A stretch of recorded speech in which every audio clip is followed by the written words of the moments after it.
সুৎখর ইউনূসের কথা শুনে লাফাচ্ছে, আর ওই জামাতের ওরা কয়দিন আছে? জি সামনের 1 মাস থেকে কিনা দেখো। আপা আমার চিনছেন, আমি ছাত্রলীগের যুগ্ম আহ্বায়ক গোপালগঞ্জ সদরে আপা। হ্যাঁ আপা আপনাকে খুব মিস করতেছি আপা। আপা দেশের অবস্থা তো খুবই খারাপ আপা। খুবই খারাপ, সবার উপরে শুরু করছে এখন খুন করা। আপা আর ওই যে আজকে গতকালকে রাতে তো আপনার পার্টি অফিস থেকে 6 জনকে গ্রেপ্তার করছে, মানে গোপালগঞ্জের পার্টি অফিস থেকে আপা। আপনি নিউজ জানেন কিনা আপা? আমরা তো বাড়িতে ঘুমাইতে পারতেছি না আপা। এটা প্রশাসন খুব মানে খারাপ করতেছে, যৌথ বাহিনী অভিযান করতেছে আপা, এই অবস্থা। হ্যাঁ, ওখানে তো একজন শিবির আর একজন হলো ছাত্র দল, তাদেরকে বসাইছে এখন গোপালগঞ্জে। জি আপা, এটা আসলে গোপালগঞ্জে এখন আপা আমার আসলে আপনার সাথে অনেকদিন ধরে কথা বলার ইচ্ছা ছিল, বাট আপনি ধরছেন, অনেক ধন্যবাদ আপা। আর আমাদের গোপালগঞ্জে একটা দিক নির্দেশনা দিবে এরকমের একজনকে একটু সেট করলে আমাদের জন্য ভালো হয়। আর দ্বিতীয়ত তাহলে সারা বাংলাদেশের নেতাকর্মীরা হয়তো বা নামতে পারতো।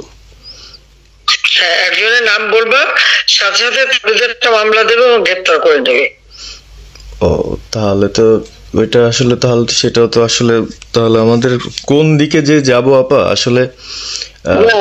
নিজেদেরই করতে হবে, যে যেখানে যার অবস্থান থেকে কাজ করতে হবে।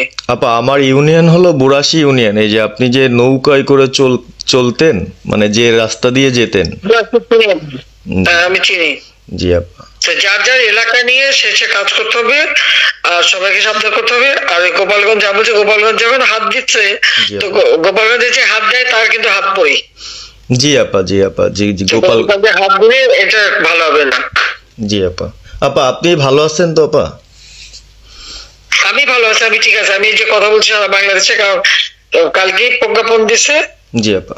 এনএসআই, র্যাব, ডিজিএফআই সবাইকে রিপোর্ট, আইজিপি ডেকে ইউনূস বলে দিছে, মানে আওয়ামী লীগের সাবেক এমপি, বর্তমান এমপি, ভবিষ্যতে এমপি হতে পারে, জি আপা, তারা তাদের আত্মীয় স্বজন, আত্মীয় স্বজন, জি আপা, প্লাস যারা কাউন্সিলর, মেম্বার, তারপরে মেয়র, যে যেখানে আছে, এবং তাদের আত্মীয় স্বজন সবাইকে অ্যারেস্ট করতে বলছে। তোরা কত করবে সেটাই তো কথা।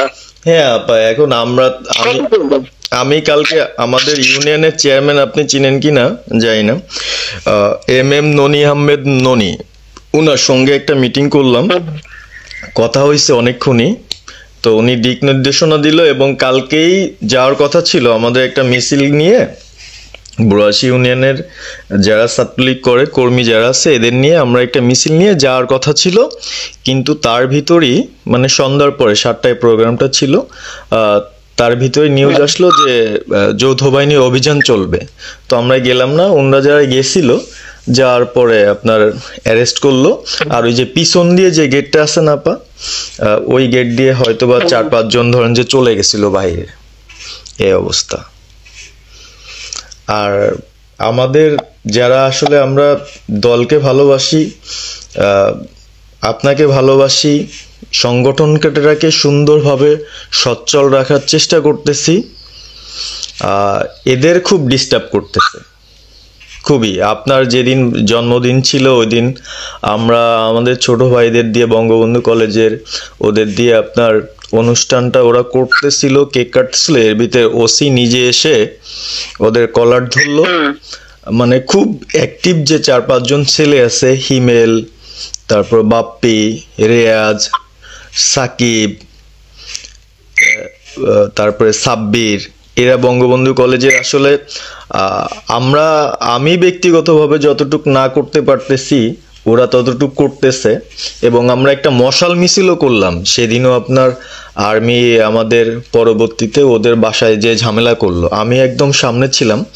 আমি আপনার ওই ছবিটা পাঠাইছি, আপনি দেখছেন হয়তোবা। আর প্রত্যেকটা মিছিল মিটিং ইনশাল্লাহ আপা থাকি, কিন্তু এলাকার এমন একটা পরিস্থিতি সৃষ্টি হচ্ছে, সেটা হলো আপনার 75 পরবর্তীতে যেভাবে মানুষজন ভয় পাচ্ছিল, সেই জিনিসটা আপা সবাই করতে চাচ্ছে, মানে জোর করে আসো আমাদের দলে যোগ দাও।